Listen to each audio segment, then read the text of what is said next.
रेहाना और रवि की शादी के वक्त रवि के पास कुछ नहीं था। रेहाना, तुमने मुझसे शादी करके एहसान किया है। मुझसे ज्यादा तो तुम कमाती हो। अरे तो क्या हुआ, एक दिन आएगा रवि कि तुम खूब पैसा कमाओगे। मुझे तुम पर पूरा विश्वास है। रवि और रेहाना खुद को स्टैंड करने के लिए पूरी मेहनत करते। रेहाना, मैं नौकरी नहीं करना चाहता हूँ। तो कोई बात नहीं, मैं नौकरी करके घर चलाती हूँ, तुम बिजनेस सेट करने की कोशिश करो। एक दिन रेहाना, तुम जानती हो, मैंने जो विज्ञापन बनाने वाली कंपनी खोली थी ना, उसे बड़ी ब्रांड का ऑफर आया है। अब हम लोगों के दिन ब्यारे न्यारे हो गए हैं। मैं जानती थी रवि कि एक दिन तुम सेटल हो जाओगे। रवि का काम अच्छा चल जाता है। एक दिन वो रेहाना से कहता है, रेहाना, अब हम लोगों का बच्चा भी हो गया है। बहुत छोटा है वो। उसका ख्याल कैसे रखेंगे हम? कैसे क्या, मैं गांव से माँ को लेकर आ जाती हूँ। नौकरी से हाफ डे ले लिया करूंगी। अभी तो वो छोटा है, स्कूल जाने तक मैं मैनेज कर लूंगी। देखो रेहाना, मैं अब अच्छा कमा रहा हूँ। तुमको नौकरी करके परेशान होने की कोई जरूरत नहीं है। अरे कैसी बात कर रहे हैं, मैं अपनी लगी लगाई नौकरी कैसे छोड़ दूं? और मैंने तो सुना है हम लोगों को कुछ ही महीनों में सरकारी नौकरी मिल जाएगी। सरकारी नौकरी में कितना कमा लोगी? उतने में तो मैं ड्राइवर रख लूंगा। रेहाना को रवि की बात का थोड़ा बुरा तो लगता है। कम से कम मेरी नौकरी की इतनी बेइज्जती मत करो। भूल गए, इसी नौकरी के बदौलत तुमने अपना बिजनेस खड़ा किया है। अरे वो तो मैं किसी के भरोसे भी कर लेता। देखो, अपने बच्चे को संभालो, घर का काम करो। अब बाहर जाती तुम अच्छी नहीं लगती हो। रेहाना रवि के कहने पर नौकरी तो छोड़ देती है, लेकिन अब बड़े से घर में उसकी कीमत किसी नौकर से कम नहीं होती। एक दिन रवि का दोस्त आता है। भाभी, हम लोग तो आपको तब से जानते हैं जब से आप लोग शादी होकर इस शहर में आए थे। आपकी बदौलत ही सारा बिजनेस खड़ा हुआ है। ये किस्मत तो आप ही की है भाभी। हाँ हाँ भाई, हमारी मेहनत तो कुछ है ही नहीं। अरे होगी, लेकिन भाभी की किस्मत के आगे कुछ नहीं। दोस्त वहां से चला जाता है, लेकिन रवि का गुस्सा सातवें आसमान में होता है। देखा कैसे बोल रहा था? अरे बिल्कुल अच्छा आदमी नहीं है ये। कैसी बात कर रहे हैं आप? प्रशांत भैया तो बहुत अच्छी इंसान है रवि। कैसे उन्होंने हमारे मुश्किल वक्त में हमारा साथ दिया था। अरे था पैसा तो साथ दिया, नहीं तो कौन पूछता है? रवि का व्यवहार पैसा आते ही अलग हो गया। वो बंदे को बंदा नहीं समझता।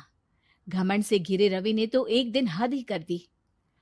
रेहाना, मैं अब तुम्हारे साथ नहीं रह सकता हूँ। क्या क्या बकवास कर रहे हो रवि? क्या कहना चाहते हो? और क्यों नहीं रह सकते तुम मेरे साथ? देखो, मुझे कोई और पसंद है, और उसने साथ रहने पर बस यही शर्त रखी है कि मुझे तुम्हें तलाक देना होगा। रेहाना, जो कि एक स्वावलंबी महिला थी, उसने बिना देर किए रवि को कह दिया, कोई इश्यू नहीं, मुझे पैकिंग में 4 दिन का वक्त लगेगा, लेकिन तब तक मैं तुम्हारे साथ नहीं रहूंगी।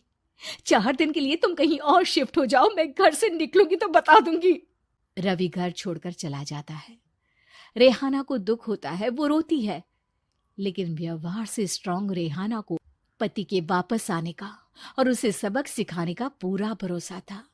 फिर एक दिन, अरे शुशिका, कब शादी करोगी तुम मुझसे? यार मैंने तो सोचा था तुम शादी से पहले मुझे विदेश लेकर जाओगे, महंगी कार दिलाओगे। अरे सब दिला दूंगा, लेकिन पहले मुझसे शादी तो कर लो। हाँ हाँ, क्यों नहीं। मैं कुछ दिनों के लिए अपने मम्मी पापा के पास जा रही हूँ और लोगों से अपनी शादी की बात करूंगी। अरे शुशिका, कैसे रहूंगा मैं तुम्हारे बिना? अब तो शादी ही होने वाली है हम लोगों की। शुशिका रवि को छोड़कर चली जाती है। रवि घर आता है, जहां रेहाना को ना पाकर उसे सब अजीब लगता है। घर तो रेहाना के बिना कुछ नहीं है। बच्चे की याद भी आ रही है। चलो एक वीडियो कॉल कर लेता हूँ। रवि रेहाना को वीडियो कॉल करता है, लेकिन रेहाना फोन नहीं उठाती। रात को सोते वक्त मन कर रहा है मुन्ने को गले लगा लूं। चलो कोई ना, शुशिका से शादी के बाद मेरे और भी बच्चे होंगे। अगले दिन रवि ऑफिस जाता है, जहां टीना खड़ी होती है। सर, आपने अपने नए ऐड के लिए मॉडल की रिक्वायरमेंट डाली थी ना, मैं उसी के लिए आई हूँ। रवि टीना को देखकर खुश हो जाता है। अब शादी हो गई है तुम्हारी? नहीं सर, बस अच्छा सा हैंडसम और अमीर लड़का देख रहे हैं मेरे मम्मी पापा। रवि के दिमाग से तो टीना को देखकर शुशिका का ख्याल भी खत्म हो जाता है। अरे यार, ये लड़की मिल जाए, कितनी सुंदर है। शुशिका तो इसके आगे कुछ नहीं है। अब क्या तुम्हें ऐसा नहीं लगता कि मुझसे मिलकर तुम्हारी ये खोज खत्म हो गई है? आप तो 2 बच्चों की पापा लग रहे हैं। अरे नहीं नहीं, मेरी शादी तो हुई थी, लेकिन बीवी को किसी और से प्यार था, मुझे छोड़कर चली गई।